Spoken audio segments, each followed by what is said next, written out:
So we back here in the woods. If you watched the video, The Real Factor, we kind of thought we should do a follow-up video to that. Maybe answer a few questions, explain a few things. Some of you, this may be like, you know it. Some of you may be like, wow, that's informative. I'm out here in the woods today. It's a cloudy day, but I'm out here with all these trees, so I'm standing in high cotton today. With that video, I think one of the bigger questions that comes out of that video is, how does a person knowingly, voluntarily subject yourself into that situation? So with my guy's family, and I don't want to use his name, so I'm just going to call him my guy. How do you do that? For me, I know there's two things that really come into play inside my head, inside my little squirrel cage, is when you look at, somebody dies, your pet dies, whatever, there's a loss. Something has been removed from your life. I call it the funeral effect. You get bombarded with calls, emails, cards, food in the fridge, people checking on you. And then 3 months later, everybody kind of goes back to normal. Everybody gets busy. People feel awkward. There's a video coming about this. People feel awkward. They don't know what to say. And then you're all alone. And then you're trying to scratch your head and go, how the hell did I end up here? And if you ever watch someone in a funeral, an immediate family member, man, they're on autopilot. Whatever that autopilot is, they're numb. You can interview them later. They don't remember most of the time talking to this person or that person. I mean, just trying to figure it out. The other thing is I think about this. What if that was my family? And people don't like to go there. You don't want to think about those kind of things. I do. What if that was my family? And that's what drives me. To pick up the phone, to call, to text, to visit. Back when I used to teach, I used to tell people, if you think about somebody in one of these situations, reach out to them. Even if they say, I'm good, don't matter. It's always nice to know that somebody's out there and you can touch them. Those are two things that come to play for me. The funeral effect and me imagining, if that was my family, what would I want to get through that? And early on in my career, in the very beginning, some know it, I had an unusual job, and it kind of required me to be in somebody else's shoes a lot.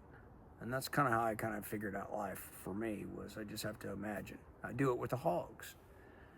What would this hog do if I was a hog? And sometimes it's hard to imagine some of these people that are just so far gone, meaning evil, to wrap your head around what their thought process is, and I get that. So those two factors come into play. Now, some of you may have questions about, well, how does that work when you dive into that world? What are some of the negative outcomes? There's basically three, in my opinion, and I'm just a hog trapper. You have vicarious trauma. You can Google that, simple Google search. Vicarious trauma is my guy's trauma becomes my trauma because I take it on. That does happen. I don't think it happens a lot with me because I think I have a pretty good sense of my inner workings.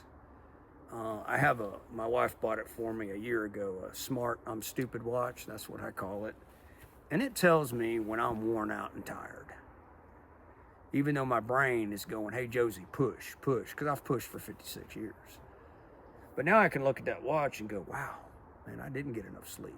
My body battery is what they call it, is low.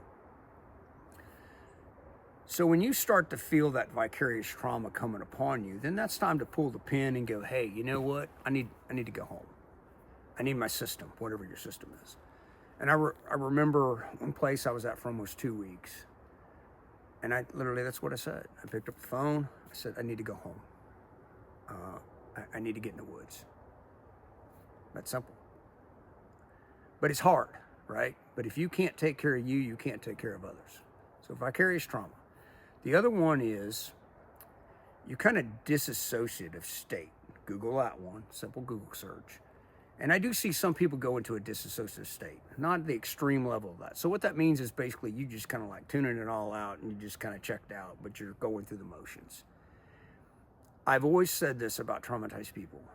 Traumatized people are traumatized. They're not stupid. They're just traumatized. And there's a difference. I do believe traumatized people can kind of pick up on, hey, you're just going through the motions, but your heart really ain't in it. But I see people in the field that are in a dissociative state. They've still got a lot of unresolved issues of their own, but they're still going through the motions because they want to help. Okay, so you have vicarious trauma, dissociative state. The other one is compassion fatigue. Okay, compassion fatigue is you've taken on so much fatigue. You're tired. The 2-week example I gave, probably some compassion fatigue. You know, not so much vicarious trauma, just compassion fatigue. I was tired. When you stay in that emotional realm for a long time, it kind of wears on you. Those are the 3 things that I see. So in order to do the work, in my opinion, as a hog trapper, you need to have a good system in play and have a good body battery watch that tells you, hey, you know what? It's time. You know, and you're not talking about leaving for good. I just need a little time out. I need a break. And that's why you got to have multiple systems. Sometimes you always can't get to the woods. Sometimes you can't go for a run. Sometimes you can't write. You got to have multiple systems. And so I hope that helps people understand those differences. And what draws, right? What makes someone want to dive into that field? For me, hands down, that's what I would want. I don't think my life is insulated. I don't think anybody's life is insulated. I do believe at some point that curveball is going to come and hit you in the side of the head. I call it the reality rock, written about that. The reality rock hits you. Oh crap, how did I get here? What do I do? And I don't want to save the day. I'm not Mighty Mouse, old school. But I want to be that voice. So when we met with our guy the other day, back to the Real Factor video, that's what he said. You never gave up on me. Sometimes I felt like I did. But when he texted, I responded. When he called, I responded. You know, occasionally I would check on him. We stayed in touch. So there you go. I hope that helps. Watching the time, we run a little long. Absolutely beautiful day here in South Georgia. It got a little bit warmer, so I'm not freezing. And hey, you can see the scenery. We are literally standing. See the emotions? We are literally standing in God's backyard. This is it. I mean, I don't know. I don't think I'd want to be anywhere else, you know?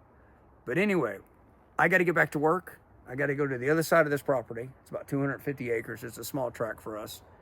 And I got a trap to get to. Right now, I'm just at what we call a bait site, which you probably don't care about that, and that's fine. So anyway, hopefully that clears it up.